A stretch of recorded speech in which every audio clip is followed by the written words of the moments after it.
in 2022, I did this, this Q&A just on Instagram story. I'm like, ask me a question. So I was like, oh, what are some of your goals? I said, the biggest goal for me is to find another job. The job that will not scatter my mental health. Like, I just want peace of mind. I don't want my mental health to be shaking. I'm losing edges. I'm breaking out.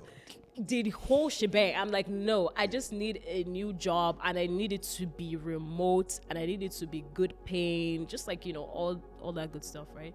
And over the year, every so often I'll talk about, my struggles with like looking for a job and job search. Because on LinkedIn, you see somebody open for work. The next thing, I'm happy to announce that I have accepted a position. Bro, and sometimes I see those, I'm like, I have actually, Derek, I am happy for you.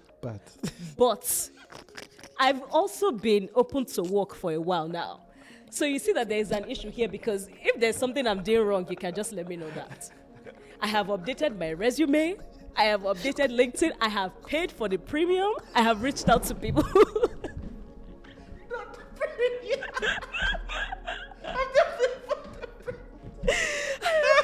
Yo, for real. I have paid for the premium. I am applying for at least 5 to 6. Some days I apply to 10 jobs a day. You just keep applying every day. Just keep applying a bit. I'm just like, bro, I don't need to. Apply. And like, what I don't need right now is your motivational. Like, I don't need the motivational speeches. Because if you can just tell me what you did so that I can do just that, because 2 of us were open to work together. All of a sudden, you have found a job. 7 months later, I'm still here. Make it make sense. So, like, that was like the job search. I remember being so like frustrated, like shedding tears. Like I had times where I was just really frustrated. Yeah. Like I'll come back home and I will be crying. Like I even have pictures where it was like my eyes were swollen because I cried so hard. I was like, this can't be real. Like I'm not happy at this job. Like, and I feel like, what you do for work sometimes can affect you a great deal, because you're spending 40 hours a week with these people. If you're even living with somebody, that's probably more time than you spend with this person too, if they're also going to work and doing other things.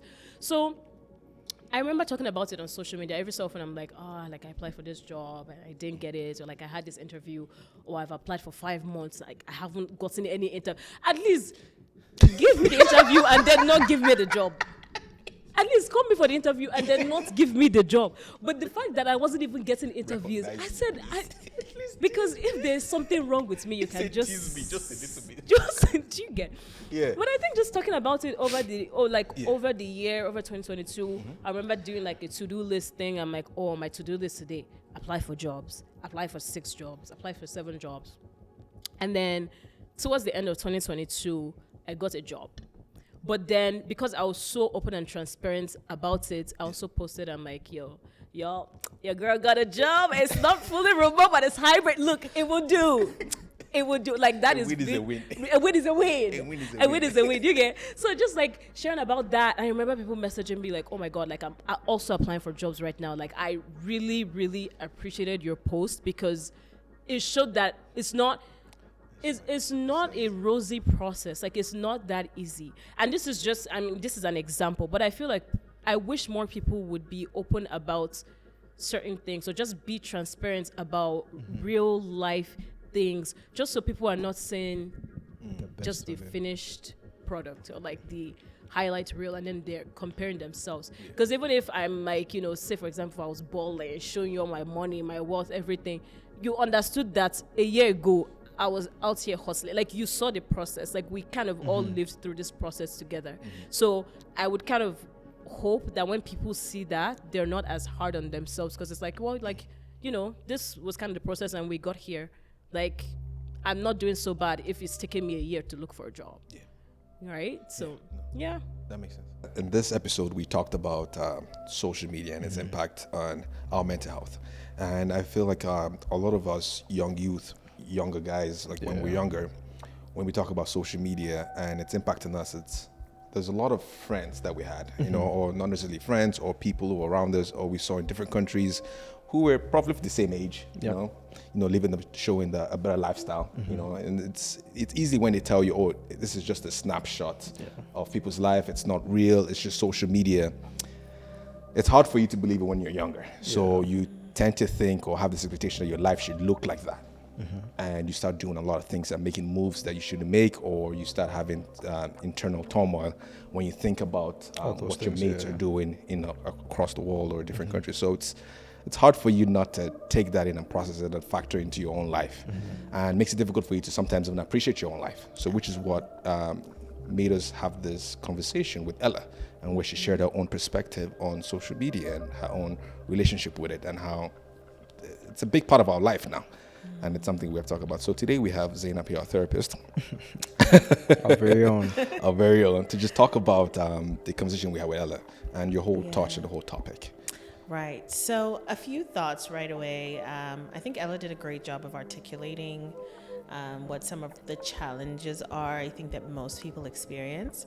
I really enjoyed her very funny anecdote about the LinkedIn. And the guy was, who got the job, and she said, I've been open to work, I paid for the premium, and it's all these things. And I said, wow, even on LinkedIn, in a place whereby it's meant to be like, oh, this is like, the healthy side of social media, it's often perceived to be. Yes. There's still some of those challenges. And I think, one of the biggest considerations for us, to understand in this new age is like in the past decade and a half or even two, there's been a reformation to several industries when it comes to social media. And I think even in the psychological field, we've also experienced that in the sense of like, research and, a new arm of psychology called cyber psychology, which kind of like, kind of helps us understand the impacts of social networking sites and social media, and its sociological impacts, as well as some of the psychological considerations we must have, because so many people around the world are using these platforms now, and so it impacts, it's a social determinant of health, I think it's beginning to become.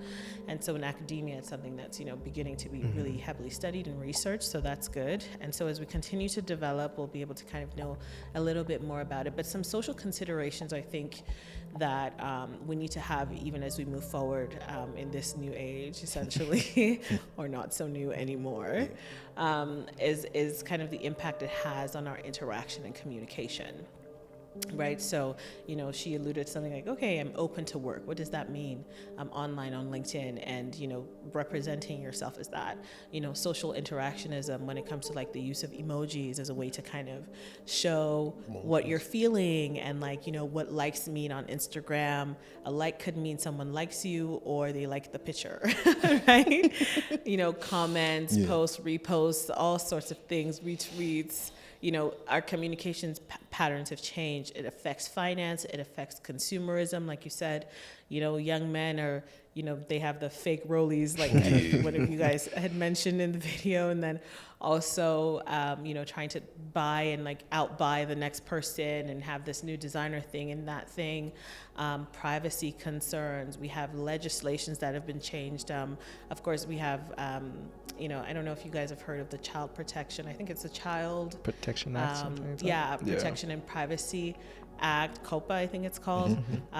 Just to protect children online. So we have to have those considerations as well for kids. Then there's also the bits about privacy laws and politics. Are we able to campaign online? Like, what does that look like? Overloading, people's feeds with like this, political advocate or this, politician versus this one, and how are we influencing people when it comes to the political landscape. So the social media world is a changing and evolving landscape. Like, we can't keep up with it. I think we've created, a bit of a interesting dynamic, I think, across the world that many people have to deal with. And so, with that being the social impact, then we kind of look at what are the resulting psychological impacts of that. I feel like I'm using the word impact so much, but there is a massive impact here. I think. Like, I mean, again, anxiety, depression, of course, right away. That's a massive thing. We have addiction. Again, if we look at the way the brain works, let me just kind of put a little bit of snapshot to it. So you have this revolving like dopamine response. So you pick up your phone, there's a notification. 100 people liked your post. Wow, that's amazing. You're happy. You put your phone down. Dopamine levels decrease. You're not happy anymore. You pick up your phone. Oh, this is great. This person commented on my photo. then you put your phone down. After that dopamine high, it, kind of comes back down again. So we're constantly doing this, and a person can have a lot of those experiences, 5, 6, 7 times a day. That can't be healthy for the brain, right? So that's a huge aspect of things that, we kind of have to consider. Then, of course, there is aspects of like body dysmorphia or like body image issues when it comes to comparison of lifestyles. There's a bit about the identity issues, of course, as well, when people kind of have issues understanding who they are. And I think, we were discussing earlier about Erik Erikson and kind of that understanding of like, who am I in this world and what is my impact? And so there's 2 parts to that, which begin in adolescence. And so essentially you're looking at understanding, okay, what is my part to play in this context of the world, and what is the moral road that I want to go down, and what is my what actions, what are the impacts of the actions that I make from moral understanding, right? And so a lot of these things kind of have a bit of a massive part to play when it comes to person's psychological health, and so we want to be very careful with how we use social media. And so some statistics around that. So, of course, anyone who spends more than 10 hours a week on social media. And you know what? Our iPhones, I don't know about Android, I'm an Apple girl, but our iPhones actually have those, Screen time. the screen time, it comes up, it's like, you spent this amount of hours on there. You really want to watch that. That's a great thing to know, because there's increased levels of anxiety and depression if you're over 10 hours. A week? 10 hours a week. Exactly. So 10 hours a week, guys. Think about that. If you're over that, then... Sorry, do you mind to say that again? So if you would... So I'll read out the actual statistic for Yes, you. please. So it says, people who spend over 10 hours on social media per week are 56% more likely to report being unhappy, having psychological issues such as anxiety and depression, than those who spend less time on social media networking sites. Exactly. And then spending more than 3 hours on social media a day puts an adolescent at a higher risk for mental health problems or psychopathology. So, yeah, those are some great numbers. 3 hours a day. 3 hours a day. Yeah. Yeah, I'm good. You're good? Ooh, sigh of relief. That's great. Yeah. So, yeah, we really want to kind of, consider how we use these things. And of course, one other consideration I think that isn't often talked about is just when we have things like social media, it's so easy to paint it as this like bad thing. Yeah. Like, it's an issue, we have to deal with it and all these things. Social media in itself isn't necessarily bad. It's what you do with it. So, of course, it's catalytic in nature, which means it can, speed up or, kind of exacerbate any other psychopathologies a person might have. And so when we look at some of these cross-sectional studies, like there was a study done in PubMed by this Dr. Igor, I think Igor Pantic, I think is his last name. And he was just kind of looking at some of the impacts of social media networking sites. This is a little bit of an older one, I think, in the past 10 years, and its future considerations, right, over the next little while, like from that time that he did the research. And, the understanding was that we don't know how bad it's going to get, but we need to get prepared, for kind of how it's going to change the landscape of psychology. And another thing to understand is that in these cross-sectional studies, a lot of times we're not necessarily looking at the correlational analysis, even though something correlates. So, for example, your use of social media, the amount of time you spend, directly correlates with like your levels in depression, or your scaling with depression, anxiety, or like exacerbated symptomology when it comes to like BPD or bipolar disorder, or any other kind of issues, mental health issues. There might be a correlation there, but that doesn't necessarily mean causation. So if you have any of these predisposed conditions, then you might want to kind of watch your usage of social media, as it can exacerbate some of those things. So now I think what I really want to boil this down to is really just focusing on what can we do to mitigate some of these concerns, right? So the time that you spend on social media, and also the content, you want to quickly investigate who am I following and what are they sharing with me to consume, right? These little snippets, reels, little videos, and things like that, they're great when the content, I think there's I don't know, a news article or something on the news about like TikTok.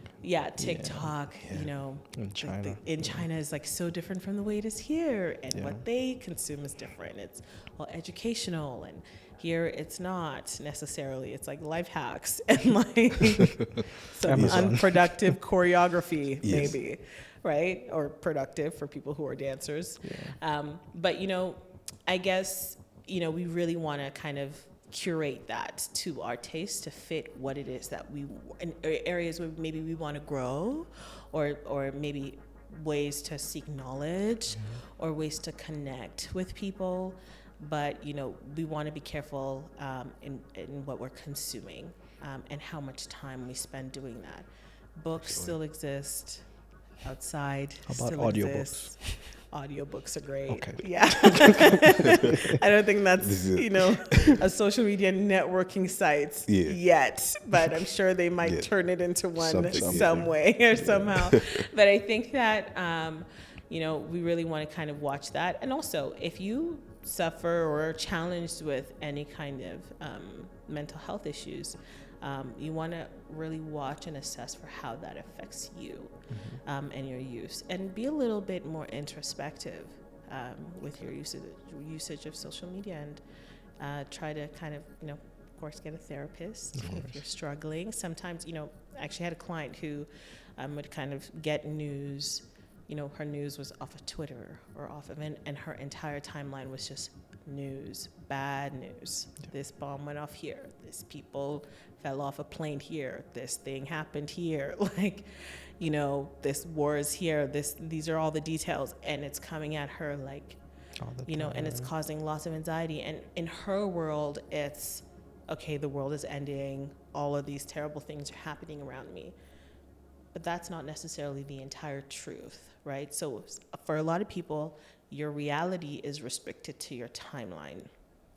If you change the timeline, maybe your reality changes a little bit. That's good and also sort of scary. Wow. A little bit. Wow. And then, we kind of look at the effects on children as well. There's so much to go into in that aspect as well, when it comes to like, raising kids in this new generation, because this is what they do. These are the equipment. This is their play, right? Happens on iPads and phones, and and of course we want to encourage, traditional conventional playtime, but also you want to limit screen time, and also the content of what they are consuming as well needs to be highly monitored. True. And who they are consuming those things with or from is also very key. So that would be my summation of the social media. No, totally Topic. appreciate. No, it's absolutely perfect. Yeah, no, it's Yeah. absolutely perfect. I think this was great. I feel like this gave us some insight, and I feel like it made us see the importance too as well, Yeah. and to see how much this could really dictate your whole life. And and I feel like because as human beings, we are, we're wired to negative stuff. Like some things are negative, we're wired to it, and we're just simply more drawn to it. We pay more attention to it. So, and to surround yourself all day and consuming the negative thoughts and negative content and stuff like that can just really put you in a really horrible state of mind. So I feel like this makes people more conscious, would make people to be more intentional, because I feel like that's what this boiled down to. Just be more intentional about your use of social media as to how much you use it, and Absolutely. be introspective as to see the consequences of whatever you're consuming, as to how it makes you feel, Right. how it makes you think, or how you feel on that particular day. So Yeah. this was great. This was Absolutely. great. It's perfect. Yeah. For sure. Yeah.